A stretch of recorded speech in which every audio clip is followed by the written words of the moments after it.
Baiklah, sekarang saya lagi berada di Pulau Samosir, tepatnya di Desa Raniate, Kecamatan Pangururan. Nah, tempat ini merupakan salah satu daerah penghasil batu bata, di mana salah satunya kami akan mewawancari salah satu pemilik dari usaha batu bata tersebut. Yuk, bersama kita tahu kelanjutannya, kita akan mewawancari pemilik usaha tersebut.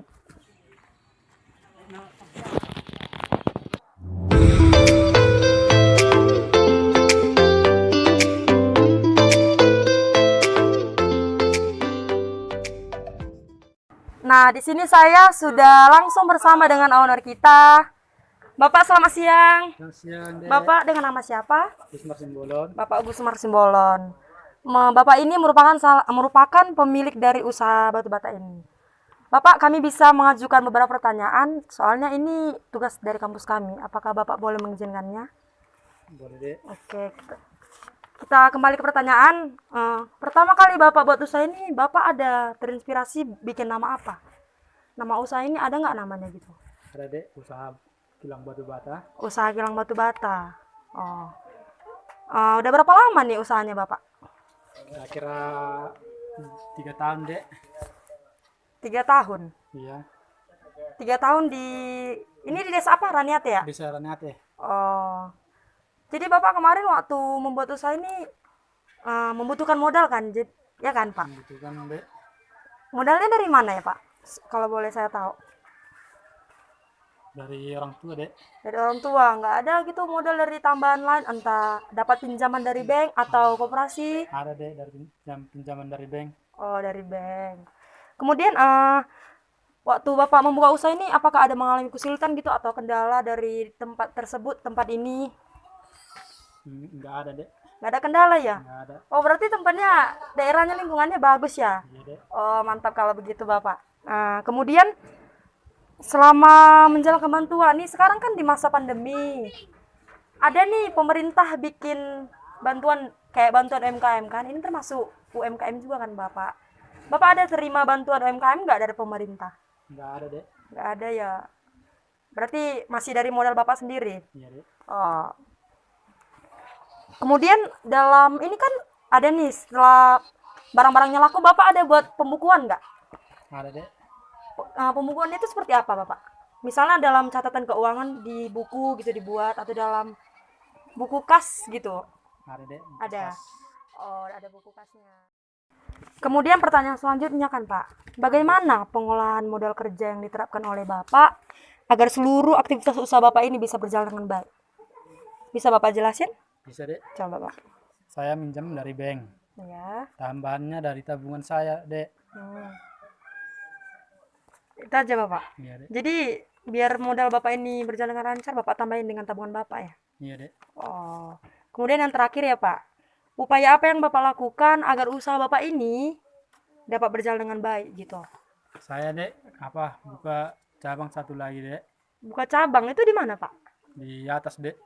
Di atas. Iya. Di atas di mana Pak? Dekat perumahan Kopri. Oh, dekat perumahan Kopri. Sama ini kayak tempatnya di sini. Sama, Dek. Oh. Terima kasih Bapak. Kami boleh lihat nggak situasi usaha Bapak ini? Bapak boleh jelasin gimana cara pembuatannya? Boleh, Dek. Ya udah. Yuk kita mari sama-sama lihat situasinya.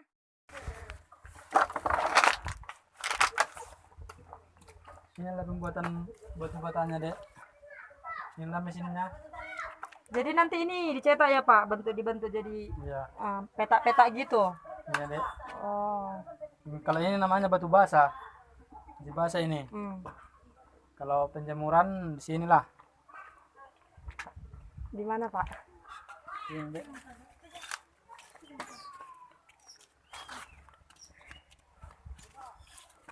Oh, ini semua nih. Setelah dari situ tadi dijemur ke sini. Iya. Semuanya ya. Iya, Dek. Inilah yang basah.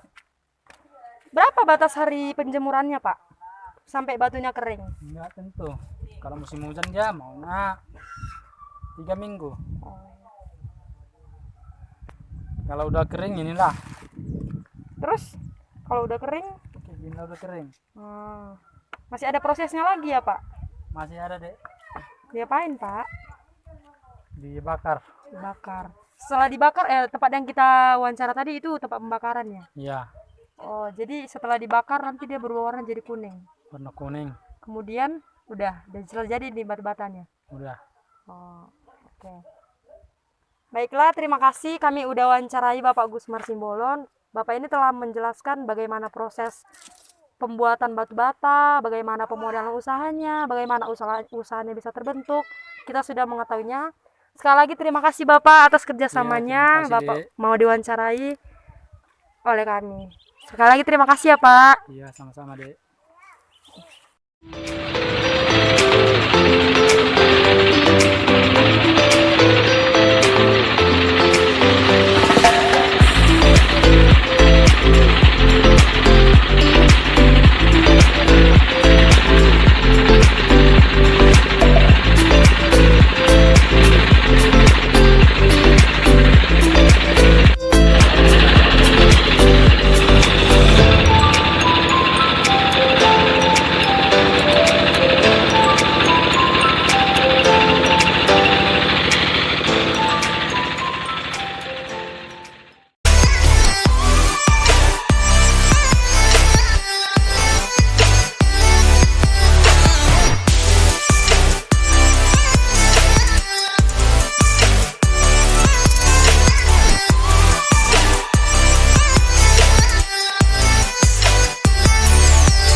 Baik, mari kita lanjutkan wawancara yang kedua. Di sini kami akan mengambil salah satu usaha yang terdapat di sekitar sini, yaitu yang berada di Samosir, di Kecamatan Pangururan.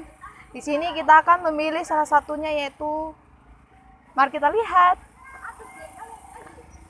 Baik, di sini saya akan mewawancarai owner saya yang bernama, mohon maaf apa sebelumnya namanya siapa? Prancis.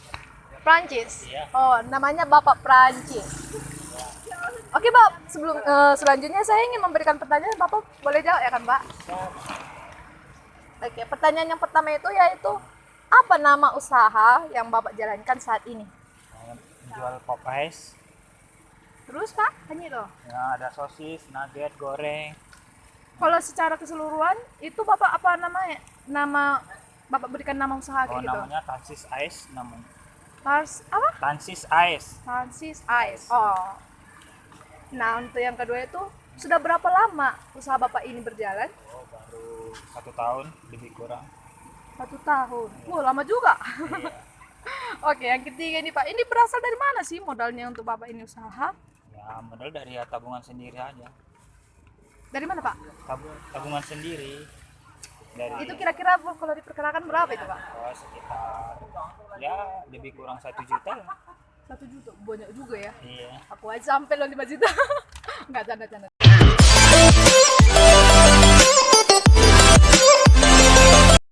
Assalamualaikum warahmatullahi wabarakatuh. Perkenalkan, nama saya Asrullah Rahab.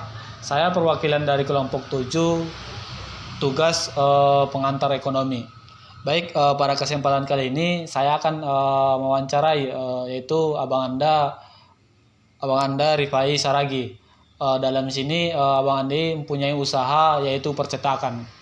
Nah, mungkin untuk mempersingkat waktu kita akan memasuki tanya jawab gitu kepada Abang Anda. Sebelumnya terima kasih atas kesempatannya ini ataupun sudah meluangkan waktu gitu Bang dalam wawancara kami ini.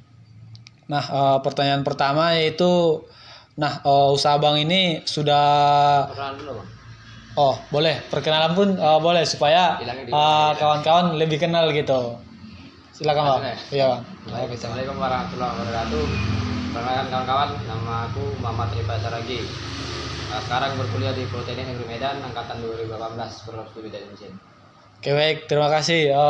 Abang ini juga berkuliah di Politeknik Negeri Medan jurusan Teknik Mesin. Nah, langsung saja ya untuk lebih singkat itu masuk saya kita ke pertanyaan pertama yaitu usaha Bang ini sudah berapa lama berdiri dan di bidang apa sih usaha Bang ini gitu? Iya, kalau untuk usaha ini udah berdiri selama 9 bulan. Dari mulai bulan September 2020, sekarang sudah di bulan Juli awal gitu. Dan untuk usaha ini bergerak di bidang jasa percetakan. Basisnya di jasa percetakan. Oke baik, terima kasih atas jawabannya Bang. Mungkin bisa diceritakan gini Bang, awal mulanya usaha ini berdiri gitu Bang. Supaya ya kawan-kawan tahu gitu ketika nanti orang itu mau buka usaha atau dan sebagainya gitu Bang. Awal kisah berdirinya usaha ini sebenarnya saya mau membuat usaha kuliner. Nah, tapi karena banyak pertimbangan dan situasi pandemi, kurangnya minat dari masyarakat untuk kemudian bisa membeli satu hal yang bersifat konsumsi ataupun makanan-makanan. Nah, jadi saya beralih ke satu bidang berbasis percetakan ataupun teknologi. Karena di sini permintaannya ataupun peluangnya di sini kebetulan besar untuk mahasiswa. Pasti butuh lah untuk jasa-jasa percetakan, fotokopi, print dan segala macam. Karena saya bulatkan tekad untuk memulai usaha di percetakan ini. Oke baik, terima kasih Banda. Sangat menarik ya kisah ataupun perjuangan gitu dalam menjalankan usaha ini. Dulu abang ini sempat kepikiran gitu untuk membangun ataupun mendirikan di bidang makanan gitu. Tetapi dengan banyak pertimbangan maka berdirilah percetakan ini gitu. Mungkin untuk pertanyaan selanjutnya Bang, sistem apa sih yang dilaksanakan Abang gitu untuk di pemasarannya gitu ataupun marketingnya gitu Bang? Untuk sistem marketing atau pemasaran saya sebenarnya belum terlalu masif untuk kemudian bisa mempromosikan usaha ini. Faktornya pertama kenapa seperti itu, saya masih menjalani proses perkuliahan dan kemudian organisasi mahasiswa. Nah, pada akhirnya untuk usaha ini tidak bisa meluangkan waktu 100% untuk mempromosikan usaha yang berbasis percetakan ini. Nah, ketika setelah selesai kuliah dan organisasi juga selesai, mungkin bisa berfokus untuk kemudian bisa mengembangkan usaha ini lagi. Oh iya. Mungkin intinya abang ini sedang fokus gitu dalam perkuliahan maupun dalam bidang kemahasiswaan atau organisasi gitu. Nah dari situ abang ini harus berfokus gitu bagi waktu atau manajemen waktu gitu supaya semua terjalankan dengan baik gitu. Mungkin pertanyaan selanjutnya, apakah abang menerapkan gitu sistem keuangan ataupun pembukuan gitu?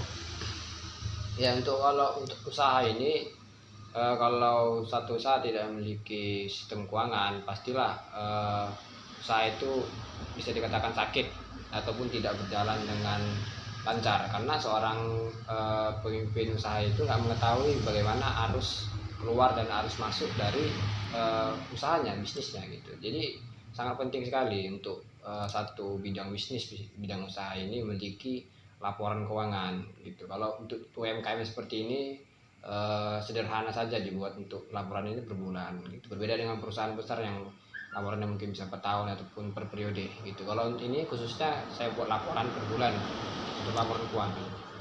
Iya baik, mungkin laporan keuangan dari usaha abang ini sangat teratur gitu supaya ya kita tahu apa saja pengeluarannya ataupun pemasukannya gitu. Nah mungkin pertanyaan selanjutnya Bang, apakah pernah gitu terbesit dalam pikiran Abang apakah jualan saya ini laku atau apakah jualan saya ini berjalan dengan lancar gitu Bang? Ketika saya baru-baru membuka usaha ini, penghasilan itu sangat minim. 43.000 ketika saya baru membuka usaha ini, saya dapatkan uang itu 43.000. Karena apa seperti itu? Ya kita tahu semua gitu kan, karena ini baru berdiri dan orang belum banyak melihat dan belum banyak mengenal dan belum banyak datang kemari gitu kan. Jadi untuk awal pembukaan usaha ini dapat pemasukan sangat kecil sekali gitu. Dan seiring bertambahnya waktu, seiring berdatangannya pelanggan, usaha ini semakin berkembang dan alhamdulillah sudah semakin bagus untuk keuangan pemasukannya dari para pelanggan tersebut. Baik, selanjutnya Bang, kan di masa sekarang ini sangat marak-maraknya gitu pandemi gitu. Apakah sangat berpengaruh gitu dalam usaha Bang pandemi ini gitu Bang? Iya, pandemi sangat berpengaruh ke satu usaha, mau bidang usaha apapun kecuali kesehatan. Bidang bisnis kesehatan sekarang masih up-upnya gitu ya. Kalau bidang bisnis lain itu sangat terpengaruh, sangat berdampak. Gitu. Salah satunya ya UMKM percetakan ini sangat berdampak karena untuk percetakan ini fotokopi print dan segala macam ini pasar utamanya adalah mahasiswa. Dan sekarang kita lihat di lapangan mahasiswa belum belajar secara tatap muka, artinya mereka belum bisa buat satu tugas-tugas yang kemudian bisa dibuat permintaan ke dalam usaha seperti ini gitu. Ya kalau saya bisa katakan ini sangat berdampak, dan kalau bisa dibandingkan antara 100% pendapatannya 50% lah, 50% karena situasi pandemi seperti ini. Nah, dengan situasi pandemi ini Bang, apakah ada gitu terbesit dalam pikiran Abang bahwasanya akan membuka usaha baru gitu Bang, ataupun cabang gitu Bang? Kalau untuk usaha baru dan cabang ini belum bisa. Kalau untuk situasi pandemi seperti ini untuk membuka ataupun melebarkan usaha ini masih perlu pertimbangan yang banyak gitu. Tapi itu memang salah satu rangka, bisa menjadi salah satu langkah untuk kita bisa berkembang lagi usaha ini. Jika kita dihadapkan situasi pandemi seperti ini, butuh pertimbangan yang besar untuk bisa mengambil langkah seperti itu. Nah, terus Bang, apakah selama pandemi ini gitu kan Bang, apakah ada bantuan dari pemerintah gitu, dan harapannya ke depannya untuk terhadap pemerintah, terhadap pemilik UMKM gitu Bang? Iya, kalau untuk pandemi ini UMKM kemarin dapat bantuan dari pemerintah.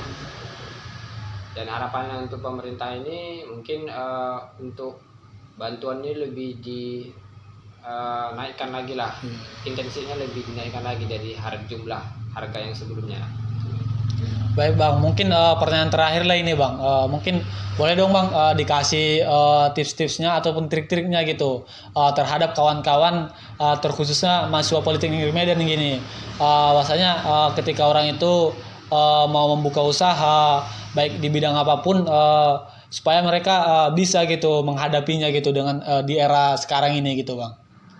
Iya, kalau untuk tips dan trik untuk membuka usaha, yang pertama adalah kemauan atau niat kita untuk menjalani usaha, dan kemudian yang kedua kita mau belajar, terus belajar untuk kemudian bisa mempelajari semua dari A sampai Z dari segi bidang usaha kita ini, kemudian usaha kita bisa berkembang dan sampai usaha kita maju. Mungkin 2 tips itu yang bisa kita lakukan ketika mau mendirikan satu usaha.